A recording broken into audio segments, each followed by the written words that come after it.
Bon, perdons pas de temps.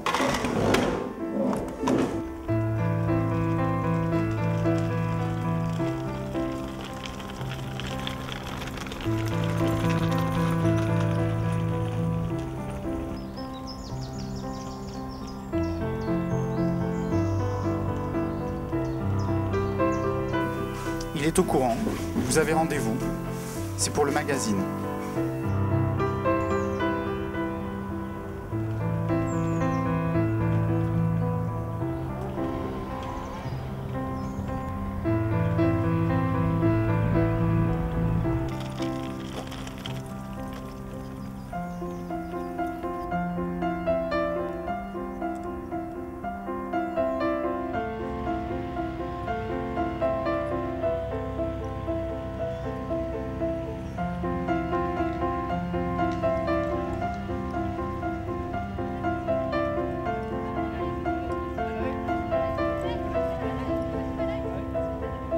C'est une chance unique à votre âge, ne la gâchez pas. Un acteur comme lui, Lucien Paloy, il sera avec sa fille. Je compte sur vous. Allez, au boulot. Monsieur Paloy, Pourquoi êtes-vous devenu acteur? pourquoi je suis devenu acteur? C'est d'avoir vu ma mère sur les plateaux de tournage et puis dans les films. Et en fait, je crois que j'ai toujours voulu être acteur depuis que je sais marcher. J'ai la chance de faire un métier que beaucoup de gens m'envient, mais auquel peu accèdent. Avez-vous des projets pour la suite? On dit que vous comptez faire une pause. Oui, je compte partir en vacances avec ma femme, qui n'a pas eu de vraies vacances depuis très longtemps. Mais je ne compte pas arrêter le cinéma. Ça, il n'est pas question, et comme je ne compte pas casser ma vie tout de suite, vous allez me supporter longtemps encore sur les écrans. Et vous, Léa, vous ne partez pas avec eux? Non, je préfère me réserver du temps pour le passer avec ma famille.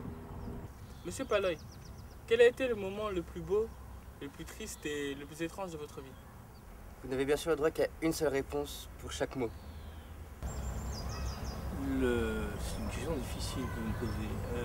Le moment le plus beau, ça c'est facile, c'est la naissance de ma fille.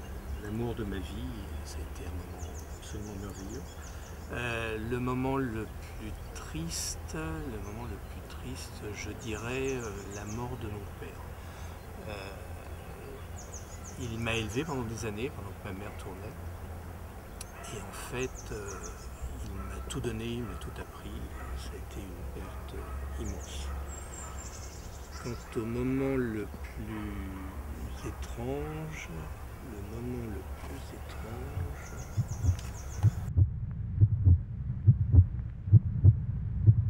Alors? Excusez-moi un moment d'égarement. Donc le moment le plus étrange. Monsieur Paloy,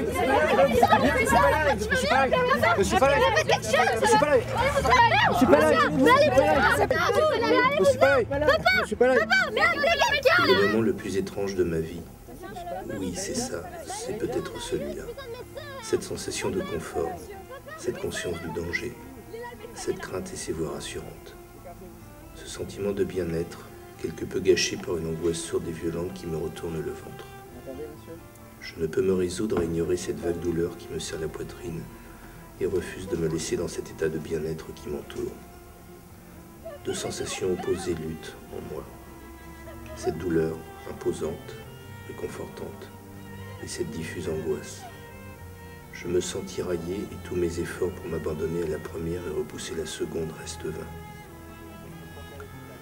Le mal est de plus en plus présent, sorti de nulle part. Il surgit maintenant et, doucement, il s'insinue en moi, envahissant mon ventre, ma poitrine et ma gorge, ne laissant plus aucune place à la béatitude où j'étais auparavant plongé et que je regrettais déjà.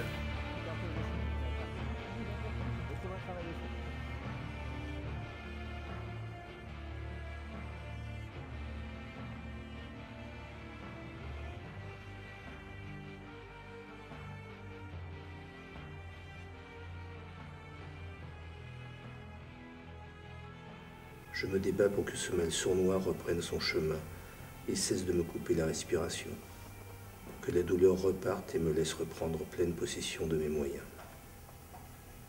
Et plus je me débats, plus cet étau se referme sur moi, emprisonnant dans cette étreinte sinistre dont je ne parviens plus à sortir. Le calvaire refuse de s'arrêter. Maintenant j'ai mal, vraiment mal. Une souffrance constante, continue. Une brûlure lancinante qui a désormais pris possession de tout mon corps. Alors je cesse de lutter.